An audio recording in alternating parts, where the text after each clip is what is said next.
আপনারা জুলাইয়ের 19 তারিখের ঘটনা নিশ্চয়ই আপনাদের সকলের মনে আছে। বৈষম্য বিরোধী ছাত্র আন্দোলনের যখন আমাদের সাইদ এবং চট্টগ্রামের ওয়াসিমকে হত্যা করা হলো, তারা দুজন শহীদ হলেন। তারা দুইজন সহ যখন অনেকেই সেদিন শহীদ হয়েছেন, তাদের সেই হত্যার প্রতিবাদে বাংলাদেশ জাতীয়তাবাদী দল বিএনপি সারা বাংলাদেশে বিক্ষোভ কর্মসূচি দিয়েছিল। আমাদের মাননীয় মহাসচিব 19 জুলাই সারা বাংলাদেশে বিক্ষোভ কর্মসূচির ঘোষণা করেছিলেন।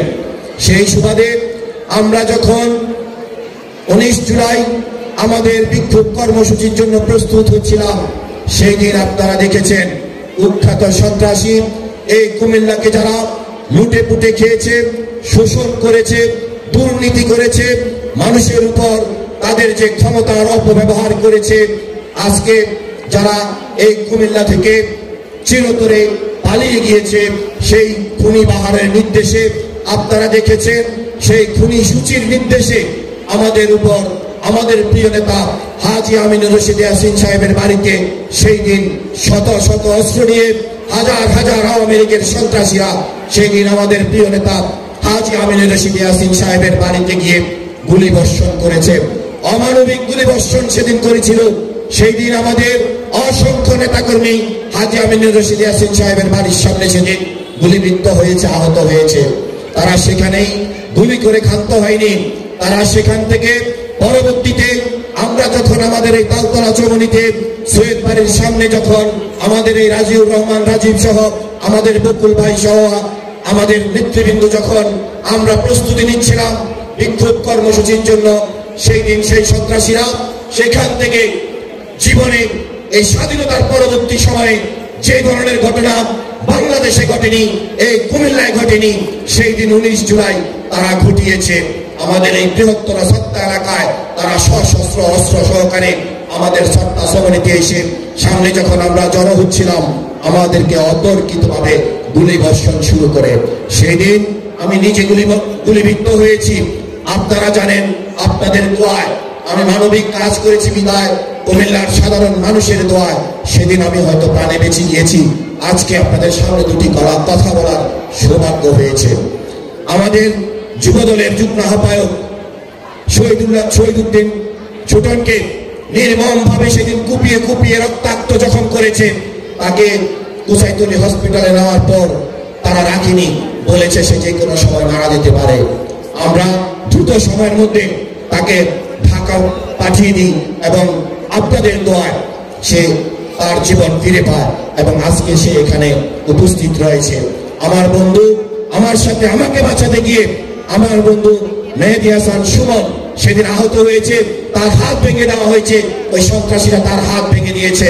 আমাদের অসংখ্য নেতাকর্মী সেদিন যুবদলের সদস্য সচিব রোমান সহ সেদিন গুলিবিদ্ধ হয়েছে, অসংখ্য নেতাকর্মী সেদিন গুলিবিদ্ধ হয়েছে। আপনারা দেখেছেন যেটি এই স্বাধীনতার পরবর্তী সময়ে সত্তার মানুষ কখনো দেখেনি। আজকে এই 13 নং ওয়ার্ড সম্মেলন থেকে আমি আপনাদের কাছে বিচার দিয়ে গেলাম, যদি কখনো কোনোদিন এই বাংলাদেশের মাটিতে ওই ফ্যাসিস্ট হাসিনার যারা এই কুমিল্লাকে শোষণ করেছে, দুর্নীতি করেছে, কুমিল্লা সিটি কর্পোরেশনকে বিভিন্নভাবে দুর্নীতির আখড়া তৈরি করেছে, দুর্নীতিগ্রস্ত সিটি কর্পোরেশন করেছে এবং এই কুমিল্লা সংসদীয় আসন থেকে হাজার হাজার কোটি টাকা আত্মসাৎ করে বিদেশে পাচার করেছে, তারা যদি কোনোদিন এই কুমিল্লায় ফিরে আসতে চায়, আপনারা তাদেরকে প্রতিহত করবেন, সেটাই আপনাদের কাছে আমরা প্রত্যাশা করব। শুধু আমাদের উপর গুলিবর্ষণ করেছিল সেদিন তা নয়, 3 তারিখ আপনারা দেখেছেন সাধারণ মানুষের উপর কিভাবে নির্বিচারে সাধারণ ছাত্রছাত্রীদের উপরে 3 তারিখে তারা পুলিশ লাইন কিভাবে নির্বিচারে গুলিবর্ষণ করেছে।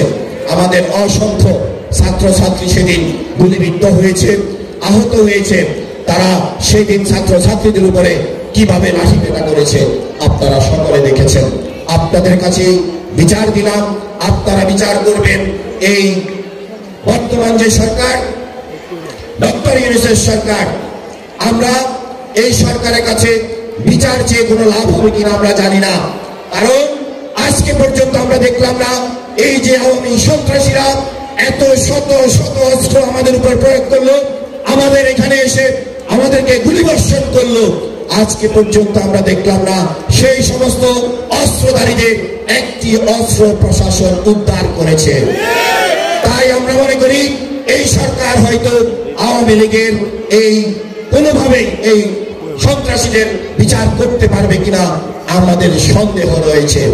আমরা আজকের এই সম্মেলন থেকে ডক্টর ইউনূসের কাছে আমরা আহ্বান করব, অতি দ্রুত সময়ের মধ্যেই নির্বাচন ঘোষণা করুন।